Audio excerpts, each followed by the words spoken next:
معراج کا ثواب لے کے اٹھا تیرا ہر قدم، رکھا قدم زمین پہ تمہارا ہوا رقم، آواز آ رہی ہے یہ نبیوں کی دم بدم، تو زائر حسین تیرے زائرین ہم، دیدار کر کے روضہ سرور کا فرش پر، تو نے خدا کو دیکھ لیا جا کے عرش پر، اللہ نے وعدہ پورا کیا، وَاذْكُرُونِي أَذْكُرْكُمْ، حسین نے رب کے ذکر کو معراج دی ہے۔ معصوم کا ارشاد، پوری توجہ جاؤ گا تاکہ کچھ گلتیاں بھی ساتھ ساتھ میں اور آپ طالب علم سلجھاتے جاتے ہیں۔ من زار حسین بن علی فی کربلا کان کمن زار اللہ فوق عرشہ، جس کی شرح شیخ صدوق علیہ الرحمہ نے متعدد مقامات کی کی ہے، قاضی سعید قمی نے شرح توحید صدیق صدوق میں اس کو چھیڑا ہے مفصل، وہ ساری باتیں بیان نہیں کرتی، ایک پہلو کی طرف اشارہ کرتا ہے۔ عام طور پہ ترجمہ کیا ہوتا ہے؟ جس نے کربلا میں حسین ابن علی کی زیارت کی اس نے ایسا ہی ہے کہ خدا کی عرش پہ زیارت کی۔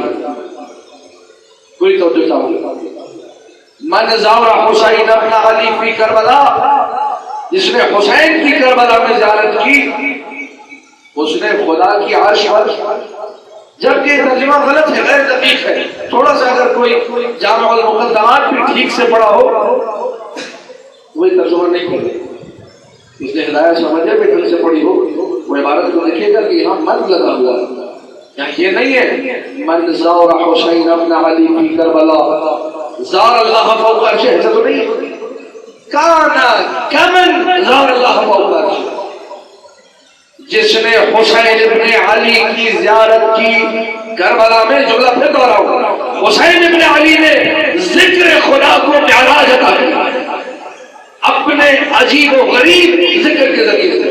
اللہ نے کیا کیا؟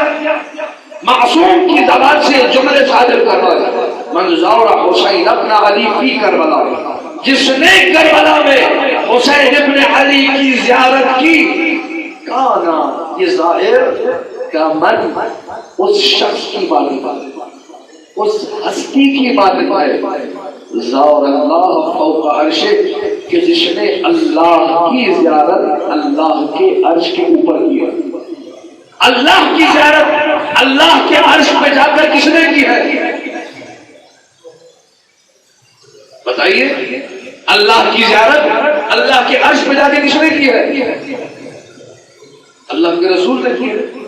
دعائے مشلول، یا من لا یطأ عرشہ قدم، اے وہ ذات کہ جس کے عرش کو کسی قدم نے مستقبل میں روندنا نہیں ہے، مطلب ماضی میں روندا ہے، ماضی میں قدم پہنچے ہیں، کس کے پہنچے ہیں؟ محمد مصطفیٰ صلی اللہ علیہ وآلہ وسلم۔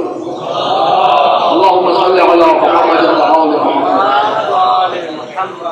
پھر روایت سنیے، من زار حسین ابن علی فی کربلا، جس نے حسین ابن علی کی زیارت کی کربلا میں، کانا کمن، وہ اس شخص کی مانند ہے، وہ اس ہستی کی مانند ہے جس نے اللہ کی زیارت عرش پر جا کر کی ہو۔ جس نے اللہ کی زیارت عرش پر کی ہے، سوائے رسول اللہ کے، جملہ آپ کی باتوں کی نظر کرو، اللہ کی زیارت جب رسول نے عرش پر کی، امت مسلمہ نے لکھا کہ رسول معراج پر گئے تھے، رسول کی معراج کی کہ عرش الہی پر اللہ کی زیارت کی، اور مومن کی معراج ہے وہ کربلا میں حسین کی زیارت ہے۔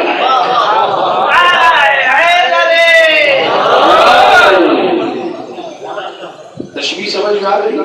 رسول کی معراج کیا ہے؟ قاب قوسین او ادنی جنوبا واقترابا من العلی الاعلی، ذالک نکل آپ دعائیں نکل میں جملے پڑھتے رہتے ہیں۔ عرش الہی پر جا کے زیارت، معراج رسول، رسول کی معراج وہ ہے۔ مومن کو اگر معراج چاہیے، یہ رتبہ کہاں سے ملا؟ کہ ذکر الہی کو معراج پر پہنچایا، پرواز بلندیوں پہ پہنچایا حسین ابن علی۔